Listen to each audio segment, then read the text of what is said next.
acompañado a las familias y a las víctimas sobrevivientes del atentado de la AMIA, y para hablar esto en el programa de hoy lo hemos invitado a Jorge Elbaum. Así que le damos la bienvenida a nuestro amigo, compañero, colega Jorge Elbaum, que bueno, hace mucho que no hablamos, pero la verdad que teníamos muchas ganas de tener alguna buena excusa para poder hablar con él de este y de otros temas, pero hace mucho tiempo que hemos venido trabajando juntos en temas que tienen que ver fundamentalmente con la no discriminación, la diversidad por distintos motivos, y él es integrante del Consejo Directivo del Llamamiento Argentino Judío, sociólogo, periodista, doctor en Ciencias Económicas. Bueno, te damos la bienvenida, Jorge. ¿Cómo estás? Muchas gracias por acompañarnos. Hola María José, no sé si se me ve bien, se me Se te escucha. ve perfecto, muy bien. Bueno, queríamos tus reflexiones y tus pareceres en relación a este nuevo aniversario del atentado a la AMIA. Ahora, algo tocaste porque saliste de... Ahora sí. Eh, Queremos tus pareceres en relación a este nuevo aniversario. Son 28 años del atentado a la AMIA y todavía estamos en un contexto de falta de esclarecimiento de muchos hechos, de impunidad. Entonces, bueno, todos los años nos proponemos hablar con algún interlocutor calificado para que nos cuente el estado de la causa, las dificultades y bueno, ¿cuándo llegaremos a la verdad? Bueno, la realidad es que 28 años de impunidad, producto básicamente de la complicidad del Poder Judicial, específicamente de la justicia federal que durante estos años ha sido partícipe del encubrimiento. Recordemos que un juez fue condenado por liderar si se quiere, una banda jurídico-institucional en el 2004, Galeano, dos fiscales, Mullen y Barbaquia, un presidente de la DAIA, Rubén Beraja. Es decir, esta causa fue contaminada desde el principio para no llegar a la verdad. Y los familiares de las 85 víctimas, de los 300 heridos, aún esperan, obviamente, conocer algo de lo que sucedió. Cuanto más pasa el tiempo, más difícil, pero lo que vemos es que incluso quienes están encargados en la actualidad dentro de la unidad federal de investigación de la DAIA, que suplantó a Nisman, continúan en la misma lógica de no trabajar o también de descartar las históricas pistas locales que podrían sin duda contribuir fuertemente a que sepamos algo de la verdad. Hoy acompañé a los familiares en la Plaza Lavalle, a la histórica reunión que hace Memoria Activa, en oposición, si se quiere, a lo que hacen las instituciones como DAIA y AMIA, que son partícipes hasta el día de hoy clarísimamente del encubrimiento y que se arrogan una representatividad de la cual carecen. Y en ese sentido, desde el Llamamiento Argentino Judío siempre acompañamos a las víctimas, que son los familiares, que se hicieron presentes en el acto de la mañana. A 28 años, insisto, creo que, por supuesto, existe posibilidad de saber la verdad, pero se requiere una decisión que no vemos en el marco de una justicia que está muy contaminada, básicamente desde el inicio por el menemismo y luego por su continuidad histórica, que es el macrismo, ¿no? Ahora, vos sabés que si hemos podido, como país, digo, como Estado, llegar en muchos casos, aunque lentamente, a la verdad y en algunos casos a la justicia en relación a los delitos de lesa humanidad cometidos durante la dictadura, y en ese sentido el ejemplo de las madres y de las abuelas de seguir adelante y perseverar en su lucha contra la impunidad durante tantos años, y bueno, muchas de ellas han llegado a ver los resultados de esa lucha. Por supuesto, si tenemos ese ejemplo, no perdemos las esperanzas de de llegar a los resultados de verdad y justicia también en esta causa. Pero contanos un poco más, porque la mayoría de la gente sí recuerda el atentado, pero tal vez no esté tan atento y tan siguiendo los dimes y diretes que hubo en esta causa. ¿Quién es actualmente el juez? Ahora, en este momento, ¿la investigación está toda en manos de la justicia o también hay investigaciones que se hacen desde otros organismos del Poder Ejecutivo? Digamos, hubo distintos gobiernos que pasaron durante estos 28 años y yo recuerdo, siendo presidenta del INADI, distintos momentos en los cuales el gobierno nacional abrió archivos, hubo distintas investigaciones, el Parlamento había puesto una comisión investigadora. Por todos estos, y en ese sentido no me cabe duda de la disposición eventualmente del gobierno de Alberto Fernández para poner todo lo que esté en sus manos a la justicia para que se esclarezca la causa. Hoy lo veíamos saludar compungido por este día, pero bueno, ¿en qué ves vos que se puede avanzar y dónde no se puede avanzar y qué cosas habría que cambiar para que se avance?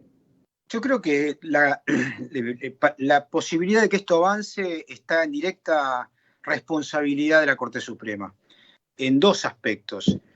Por un lado, por el lado de la causa primigenia de 1992 de la Embajada, que está en poder de la Corte Suprema, que no hace nada hace 30 años, ¿no? Y eso es un mensaje muy claro al resto de la sociedad y específicamente, obviamente, a quienes tramitan hoy, momentáneamente, esos miles de expedientes que están en este momento, momentáneamente, digo, porque el juez de la causa era Canicoba Corral, que se jubiló, y hoy la causa está momentáneamente en el juzgado federal de Daniel Rafecas, que en el poco tiempo indudablemente ha dado evidencias de compromiso, como siempre lo ha tenido con todas las causas vinculadas a Nisman, al memorándum, al atentado, etc. Lo que pasa es que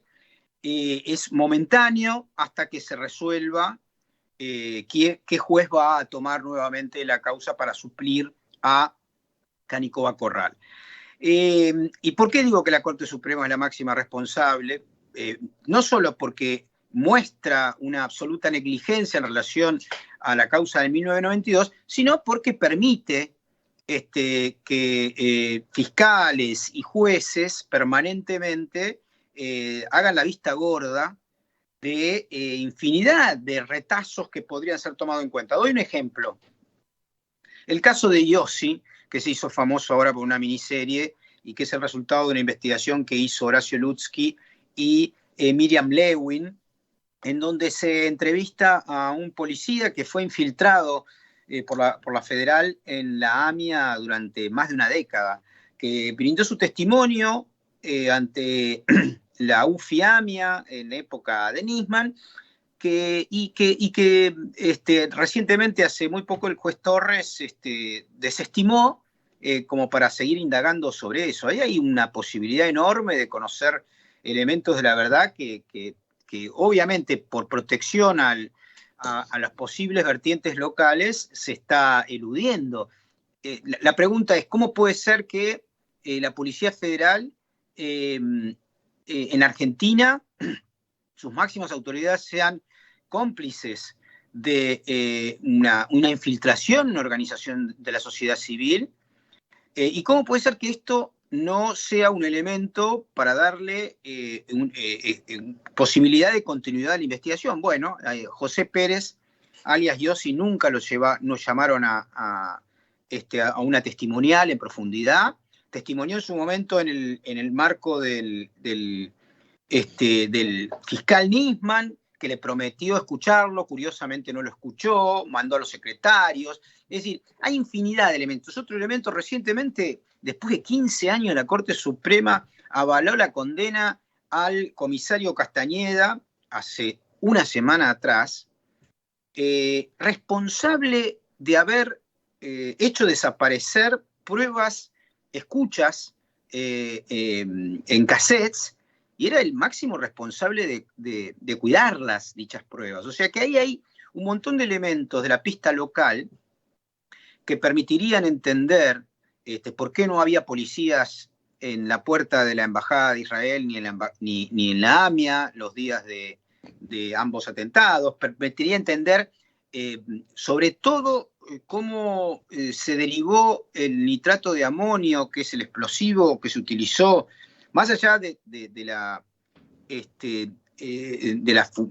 auto existente o no existente. El explosivo que se utilizó era de fabricaciones militares argentinas, que se fabrica acá en la Argentina, y muy probablemente brindado por algunos elementos carapintadas que estaban muy enojados con Menem en su momento. Es decir, hay un montón de elementos a nivel local de los cuales se podría partir para llegar a luego los autores intelectuales. Bueno, todo eso es absolutamente desestimado. Nadie quiere indagar a la policía, probablemente por miedo, en algunos casos, otros por cobertura, múltiples. Recordemos que una persona a la cual dueña de, o responsable, o vinculada al tema de los volquetes que estaban ese día en la puerta de la AMIA, Kenore Edule, que fue procesado en su momento, un policía comisario amigo de Menem, Jorge Fino Palacios, lo llamó para advertirle que iba a haber un allanamiento. Fino Palacios, obviamente, después... De Menem y de Macri.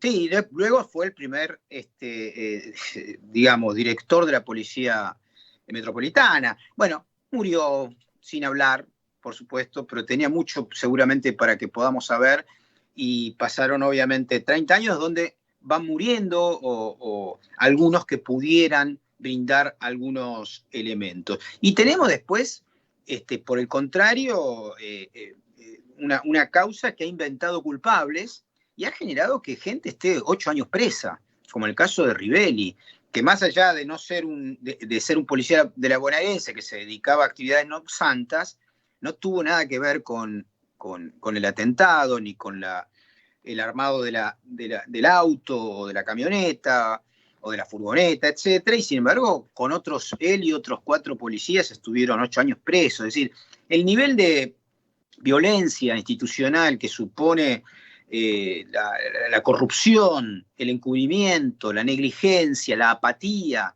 de los organismos de seguridad argentina en connivencia con el Poder Judicial es enorme. Te hago un par de preguntas. Mencionaste esta miniserie Yossi, ¿vos la viste? No, pero leí el libro, que es para mí más importante que las películas, digamos. ¿Y vos? No, es un libro muy importante. Conozco mucho la historia, conozco a sus autores y conozco cómo fue parido el libro. Yossi se acercó a uno de los autores, Horacio Lusky, que en aquel momento era el director de una revista, y le dijo que quería contarle una historia, cosa que era descabellado pensar que era cierto, pero efectivamente era cierto. Era una persona infiltrada por la policía que tuvo mucha relevancia porque logró infiltrarse en ámbitos de seguridad de la comunidad judía, terminó casándose y teniendo su familia con una secretaria de la Embajada de Israel. Es decir, un muchacho que evidentemente estaba arrepentido, terminó siendo un testigo protegido, no muy protegido porque tristemente un pseudo periodista llamado Levinas traicionó el secreto profesional y descubrió quién realmente era, poniéndolo en peligro. Pero objetivamente tenga o no tenga que ver Yossi en la información que permitió el atentado, el hecho per se de una infiltración en una institución es un delito gravísimo durante más de una década, que merecería una investigación específica. Según el propio Yossi, él sospecha de que alguna de la información que él brindó a sus superiores podría haber sido utilizada para el atentado. ya el solo hecho de eso merecería una investigación y a pesar de la voluntad del propio Iosi, en este caso el juez Torres decidió que no merecía una investigación más profunda y archivó la causa recientemente. O sea, estamos frente a un nivel de complicidad en el silencio, en la protección de situaciones, algunas directamente ligadas al atentado y otras que empiezan a verse cuando las investigaciones se producen. Entonces, Una pregunta, vos estuviste hoy en el acto de memoria activa. ¿Cuáles son las demandas o los reclamos o las peticiones o digamos, la declaración central de este 28 aniversario por parte de las víctimas y de los familiares que lideran este espacio? bueno, habló hoy Diana Malamud, Wasner de Malamud, una querida compañera que perdió a su marido, el padre de sus hijos. Fue un discurso extraordinario que yo podría sintetizar conceptualmente. Recomiendo que lo busquen. Va a estar, probablemente ya está en las redes, lo vi ya. Pero conceptualmente acusó a la justicia, al menemismo y su herencia macrista, y obviamente al Estado argentino en términos de responsabilidad última con respecto a la privación de justicia, razón por la cual va a haber en octubre, lo comentó ella hoy, una audiencia en la Corte Interamericana de Derechos Humanos que indudablemente condenará al Estado por ausencia de dos cosas: de previsión, ¿no? De prever y de cuidar la vida de quienes la perdieron. Y luego, perdón que te haga este comentario. Una audiencia que condenará, me decís. O sea, llevaron el caso ante la comisión y declaró la admisibilidad y ahora ya está en la Corte y la Corte, antes de resolver, está convocando una audiencia. En octubre, exactamente. Y es muy probable, después de las recomendaciones que dio la comisión, que además no se cumplieron en su momento, es muy probable, harto probable, que se expida la Corte en relación a este tema. Bueno, es una vergüenza para nuestra sociedad y para un Estado bobo, que en una de sus instituciones, que es la justicia, probablemente es donde tiene muchísimas más deudas con la sociedad y se ve claramente en estas dos causas, ¿no? que implican más de 100 muertos entre las dos.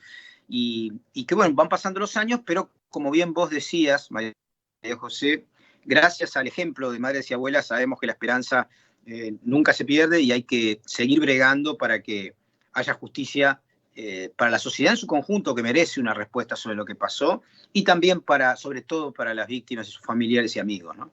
En tu fuero íntimo, ¿vos tenés alguna hipótesis o quienes encabezan estos espacios tienen alguna hipótesis? Yo sí, yo lo escribí en un libro que se llama Efecto Nisman, Usos Políticos de una Muerte, después de una investigación que hice varios años.